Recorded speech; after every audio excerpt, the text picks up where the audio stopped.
আমাকে না মানে টানে বোঝাতে এসো না, অনেক মানে বুঝেছি আর মানে বুঝতে চাই না। তুমি একটা জিনিস রিয়েলাইজ করছো, তুমি যেটা করছো সেটা ঠিক করছো না।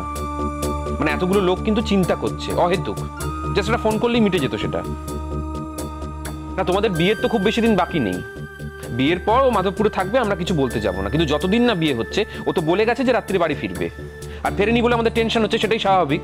মানে আমরা তো সবকিছু ভুলে গিয়ে হাত পা গুটিয়ে বসে থাকতে পারবো না। অবশ্য তোমাকে কথাগুলো বলে কোনো লাভ নেই, কথায় কথা বাড়ে, কোনো লাভ হয় না, তাই না? জাস্ট একটাই কথা বলতে চাই যে থ্যাংক গড তোমাদের বিয়ের আর বেশি দিন বাকি নেই, তাহলে মাকে আমার চিন্তা করতে হবে না প্রত্যেকদিন, বুঝলে তো? আমি তো জানি ঘটনাটা আবার ঘটবে, দিদি দেরি করে বাড়ি ফিরবে কিংবা জানাতে ভুলে যাবে। আসলে কি বলো তো ছোট, মানে এই কথাটা তোমায় বলে কোনো লাভ নেই বা তোমায় বলা উচিত না, তবু বলছি, আমার মা না সারা জীবন অনেক অশান্তির মধ্যে দিয়ে গেছে, তাই আমি চাই না মা এখনো সেম অশান্তির মধ্যে দিয়ে যাক। ঠিক একটু আস্তে আস্তে কথা বলো, ওরকম করে বলিস না। কি হচ্ছেটা কি? না ডিঙ্কাদা, তুমি আমাকে এই কথাগুলো বলছো ঠিকই, কিন্তু তুমি তো পুরোটা জানো না। কি জানার আছে পুরোটা? না পুরোটা কি জানার আছে ছোটু, বলো আমাকে, এক্সপ্লেন করতে পারবে? না দিঠি নিশ্চয়ই হঠাৎ করে ঠিক করে নিজেও বাড়ি ফিরবে না, তাই না? না না, হঠাৎ ঠিক করেনি, পরিস্থিতির কারণেই এটা হয়েছে। কি পরিস্থিতি? আমাকে পরিস্থিতি দেখাতে এসো না, আমি অনেক পরিস্থিতি দেখেছি। হ্যাঁ প্লিজ। ঠিক আছে, ছেড়ে দাও না তুমি। ওরা যখন বিশ্বাস করছে না তখন তো আর এত কথা বলার কোনো মানে হয় না। রেখে দাও ফোনটা। এই ছোটু, তোমার পাশ থেকে কে কথা বলছে? দিঠি না? কি লেকচার দিচ্ছে? না না, ওকে বলে দাও, ওকে একটা কথা বলে দাও পরিষ্কার ভাবে, বলো যে আমরা বলছি কথাটা ওকে, যে যাই পরিস্থিতি হোক না কেন ওর উচিত ছিল একবার অন্তত জানানো। আমি তো তোমাকে এতবার ফোন করলাম বলে তুমি ফোন করলে, আমি যদি ফোন না করতাম তুমি তো জানাতেই না।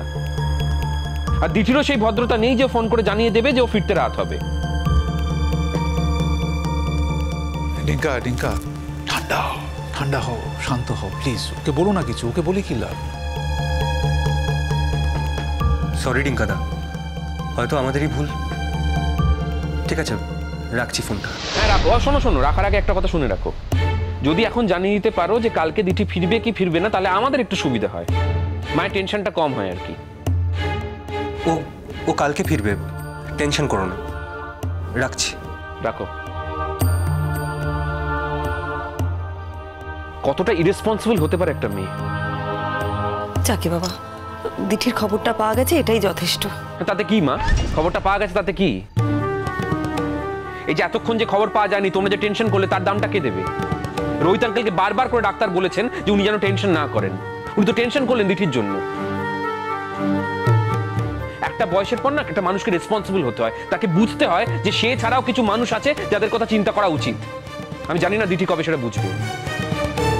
তাছাড়া তোমারও তো বয়স হয়েছে মা, তোমায় কেন এত টেনশন করতে হবে এই বয়সে এসেও?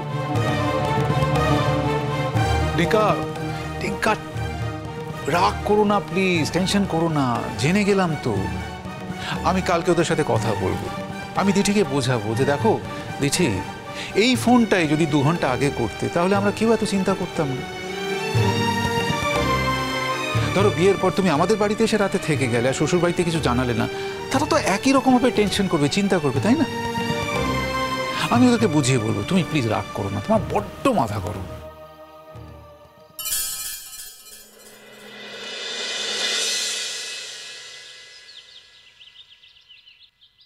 আপনাদের এখানে আসতে কোনো অসুবিধা হয়নি তো? আসুন, এনে এত বড় একটা ঘটনা ঘটেছে, সেটা একটু আমাদের জানালে তো পারতেন। আসলে ডিঙ্কা ওই দিঠিকে বা ছোটুকে কাউকেই ফোনে পাচ্ছিল না, সেই জন্য টেনশন করছিল, সেই জন্যই রেগেও গেছিল। দেখুন, আমার মনে হয় ওরা ওরা আপনার সামনাসামনি এসে বলবে ভেবেছিল, তাই আর বলেনি। আজকে বিয়ের কথা হবে তো, তাই ছোটু আর সাথে আসেনি। আসলে আমরা আর বিয়েটা ফেলে রাখতে চাই না। ঠিক এই কথাটাই আজ আমরা বলতে এসেছি। আসলে আমরা আর বিয়েটা ফেলে রাখতে চাইছি না। দেখুন, দিঠিটা আমাদের ওখানে একা একা যাতায়াত করে, থেকেও যায়। আমি বুঝতে পারি আপনাদের হয়তো সেটা খারাপ লাগে, আর সেটা তো খুবই স্বাভাবিক, তাই না? একটা লোক আচারও তো আছে, তাই আমরাও আর দেরি করতে চাই না, যত তাড়াতাড়ি সম্ভব ওদের 4 হাত এক করে দিতে চাই। দেখুন, আমাদের কিন্তু কোনো অসুবিধে নেই, আপনারা কবে চান বলুন? সামনে যে তারিখটা আছে সেই তারিখেই। আপনাদের তো গোছগাছ করাই আছে, আমরা গরিব, আমরা নতুন করে কি গোছগাছ করব বলুন তো। মানে ওই যা আছে, যেটুকু আছে সেটা দিয়েই সামলে নেব। আসলে মেয়েটা একা একা ফিরছে, আমি না আর ভরসা পাচ্ছি না। কালকে ছোটু যদি ঠিক সময় পৌঁছে না যেত, কি সর্বনাশটা হয়ে যেত বলুন তো। আসলে কি জানেন তো, পৃথিবীতে না সব কিছুই ব্যালেন্সড হয়ে যায়। কালকের ঘটনাটা ডেফিনেটলি টেরিফাইং এবং চিন্তাজনক, ভয়েরও। কিন্তু ভেবে দেখুন তো একবার, দিঠি মাঝে মাঝে আমার কাছে আক্ষেপ করতো যে দিঠি এবং ঐতিহ্য সম্পর্কটা যেভাবে শুরু হয়েছিল, মানে ঐতিহ্য তো এক প্রকার দিঠির ইচ্ছার বিরুদ্ধে গিয়ে দিঠিকে তুলে নিয়ে গিয়েছিল, সেটা একটা অভিমান ছিল দিঠির।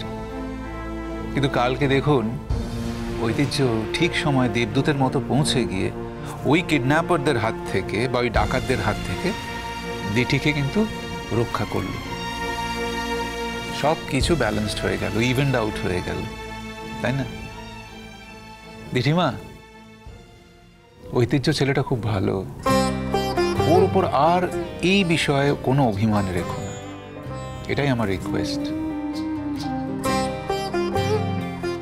তাহলে এই তো ছুটিতে তোমার বিয়ে হয়ে গেল। আমি কি করব? আপত্তিও তো করনি। বড়রা সবাই বলছে। বড়দের কথা শোনো বুঝি তুমি? আমি না হেব্বি খুশি হয়েছি, প্রচন্ড আনন্দ হচ্ছে আমার। আর কিন্তু একদম সময় নেই। আর একটা কথা বলছি, এখন কিন্তু খালি খালি মাধবপুর গেলে হবে না, অনেক কাজ আছে। ওই চেম্বারের অজুহাত করে বা অন্য কোনো অজুহাতে মাধবপুর যাওয়া যাবে না কিন্তু।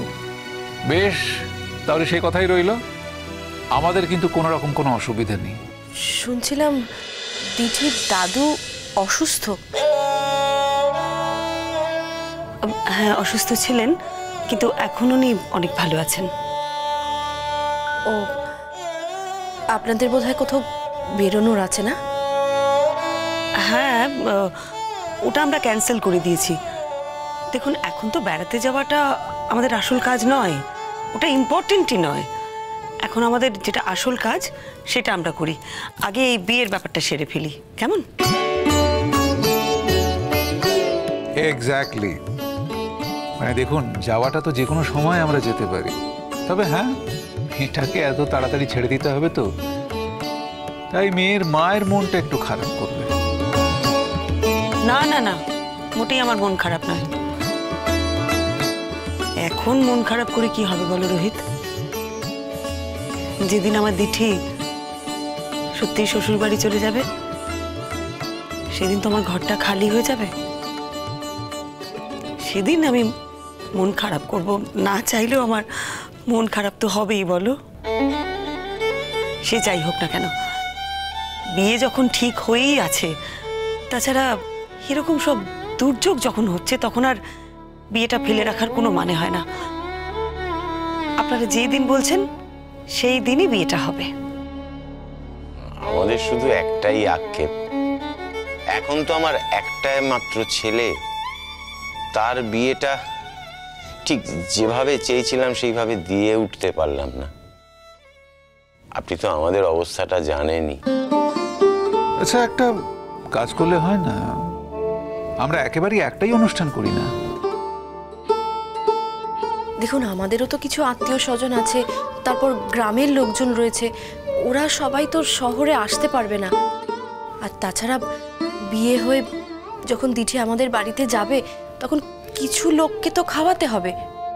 ও সব নিয়ে আপনারা ভাববেন না, আমাদের যা আছে তা দিয়ে আমাদের চলে যাবে, কোনো অসুবিধা হবে না, আপনারা ভাববেন না।